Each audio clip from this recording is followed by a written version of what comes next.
Herkese yeniden merhaba. Bu videoda sizlere giysi üzerinden pratik bir şekilde pantolon nasıl kesilir, nasıl dikilir bunu anlatacağım. Ben aerobin tarzı bir kumaş kullanacağım bunun için. Kullanacağım kumaşı önce enine doğru ikiye katlıyorum.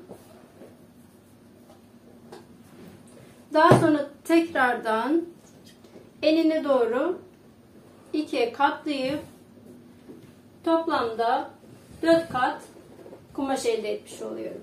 Kumaşı ayarladıktan sonra şimdi kullanacağım pantolonu ayarlıyorum. Kullanacağım pantolonu önce tersine doğru çevirdim. Daha sonra ikiye katlayacağım. İkiye katlarken dikkat edeceğim nokta önün içeride kalması gerekiyor. Katladığım zaman arka dışarıda kalacak. Bu şekilde pantolonumu ayarlıyorum. Kumaşımı şöyle bir kenarı açık bir şekilde, bir kenarı da şöyle bu şekilde kapalı. Şimdi ben pantolonu kumaşın üzerine yerleştireceğim zaman şu A kısmı, pantolonun A kısmı kumaşımın açık olan tarafına denk gelecek. Pantolonumun yan kısmı ise kumaşın kapalı olan, yani kumaş katı olan yerine denk gelecek. Bu şekilde ayarlayıp pantolonumu kumaşın üzerine yerleştiriyorum.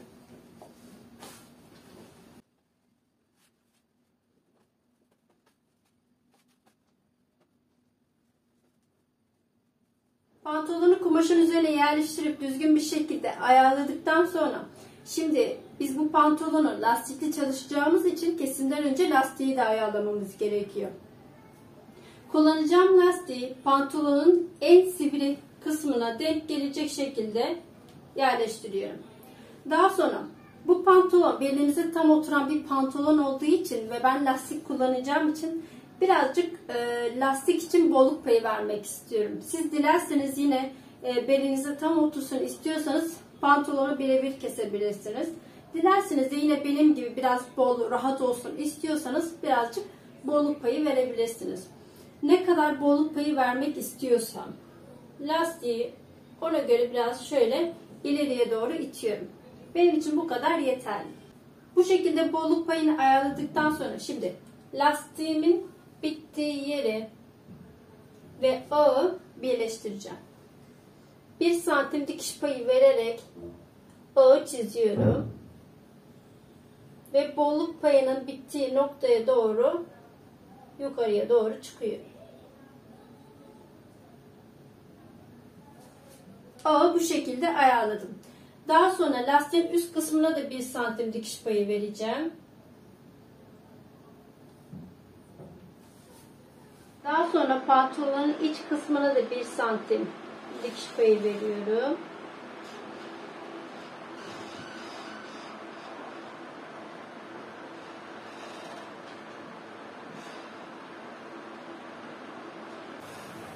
Paçaya doğru gelirken paçanın birazcık daha geniş olmasını istediğim için biraz geniş geleceğim.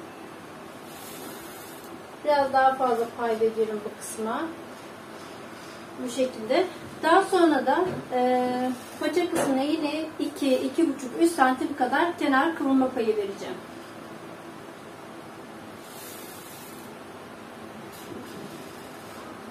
Bu şekilde tüm payları ayarladıktan sonra şimdi çizdiğimiz yerlerden kesebiliriz. Kesim işlemini tamamladıktan sonra kumaşı açıyorum. Bu şekilde 2 adet parça elde etmiş oluyoruz. Bu iki parçayı yüz yüzüne bakacak şekilde üst üste yerleştireceğim.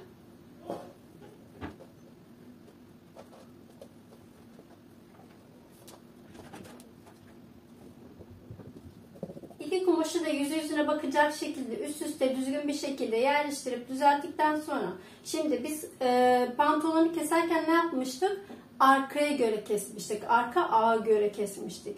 Şimdi elimizde 2 adet arka ağa var.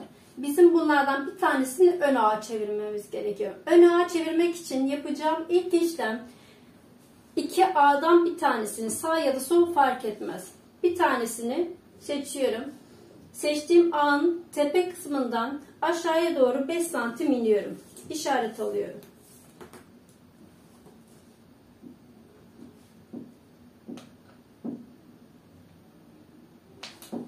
5 santim işaret aldım. Aldığım bu işareti arka ağın tepe noktasına doğru çizerek birleştireceğim.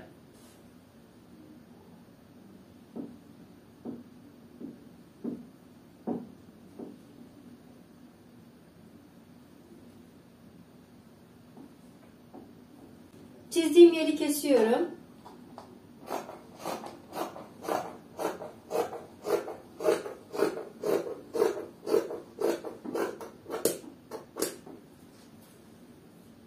Ön için yapacağım bir diğer işlem ise A'dan 1 santim içeri girmek olacak. Mezuramı tekrardan yerleştiriyorum. 1 santim işaret alıyorum. Aldığım bu 1 santim işareti iç kısma doğru sıfırlanacak şekilde çiziyorum.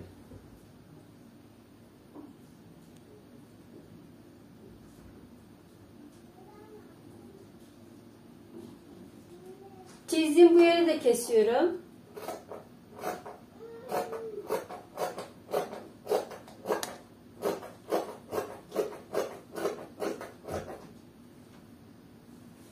Kumaşları ne yapmıştık? Yüzü yüzüne bakacak şekilde yerleştirmiştik. Bu şekilde 2 adet kumaş üst üste. 2 önü birbirine, 2 arkayı da birbirine dikiyoruz.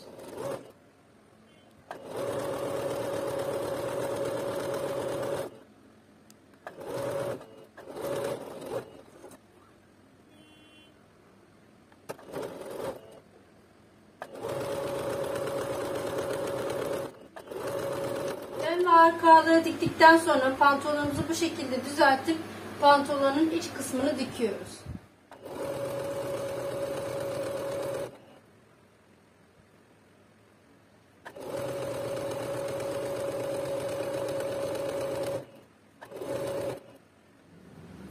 Pantolonun iç arka kısmını dikerken ortaya geldiğimiz zaman bu iki dikişin iç içe girmesine dikkat edeceğim.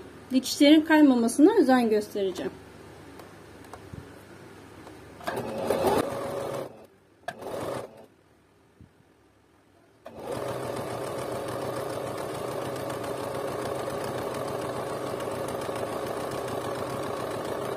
Lastiği belimin üzerine yerleştirip hafif belimi tutacak, biraz sıkacak şekilde kesip ayarladım. Şimdi lastiğimin iki ucunu üst üste bindireceğim bu şekilde. Şöyle 1-1,5 santim kadar üst üste bindireceğim. Bir buraya dikiş atacağım. Bir de buraya. 2 dikiş atıp lastiğimi hazırlıyorum.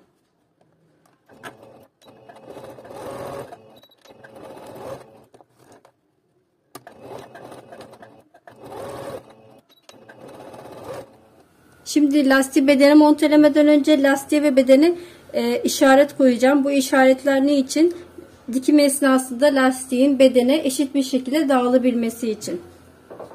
Lastiğin ilk dikiş yeri dikiş yaptığımız yer. Hemen lastiğimin karşısına işaret alıyorum. Daha sonra aldığım bu işaret ve dikiş olan yeri üst üste getirip iki yana işaret koyuyorum.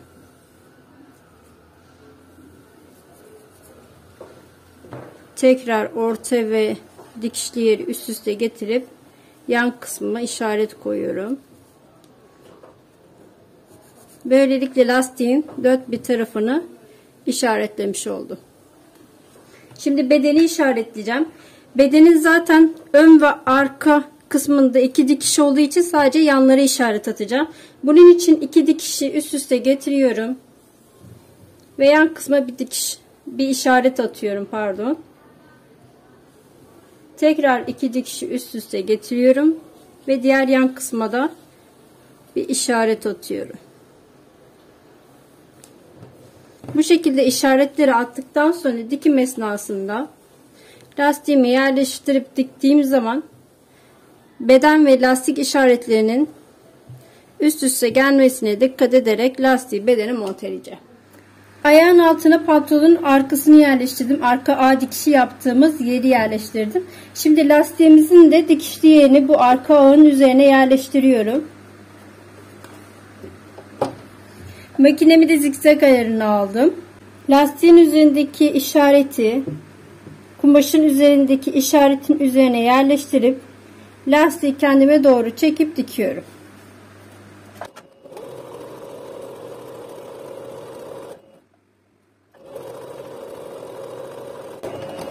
İşarete geldiğim yerde durup bekliyorum.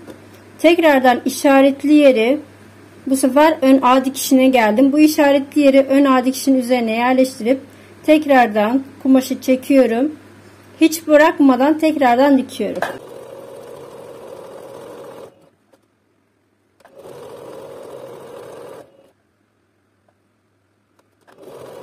İşaretli yere gelip durdum. Şimdi tekrar lastiğin üzerindeki işareti ve kumaşın üzerindeki işareti üst üste getirip kendime doğru lastiği çekiyorum ve dikiyorum.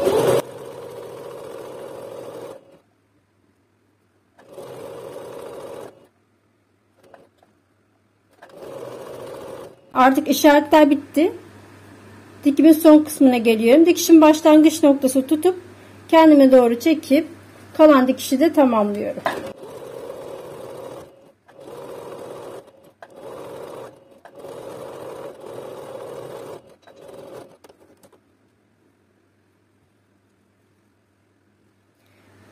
Lastiği dikip bedene monteledik. Şimdi ne yapacağız? Lastiğimizi geriye doğru bu şekilde yatıracağız. Ayağın altına yerleştireceğiz. Makinemizi düz dikiş ayarına alıyoruz ve tekrar lastiği kendimize doğru çekerek düz bir şekilde tüm çevreyi dikeceğiz.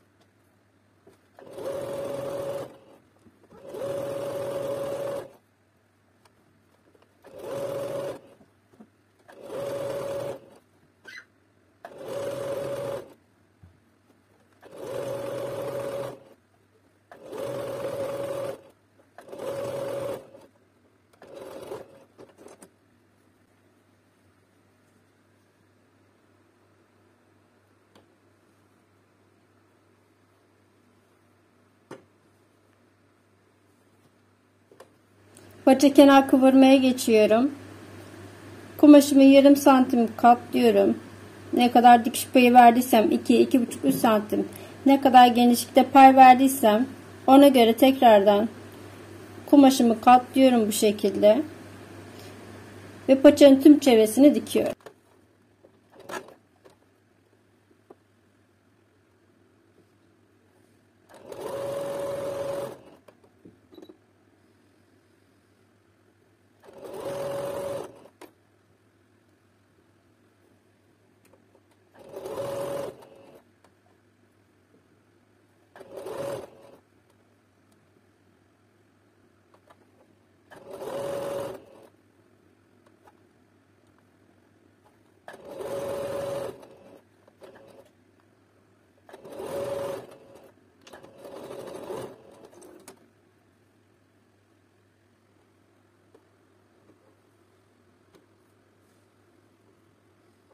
Video sonuna geldik. Umarım videoyu beğenmiş ve faydalı bulmuşsunuzdur. Beğendiyseniz beğen butonuna basmayı, düşüncelerinizi benimle paylaşmayı, kanalıma abone olup bildirimlerden haberdar olmak için zile basmayı unutmayın lütfen. Hoşça kalın.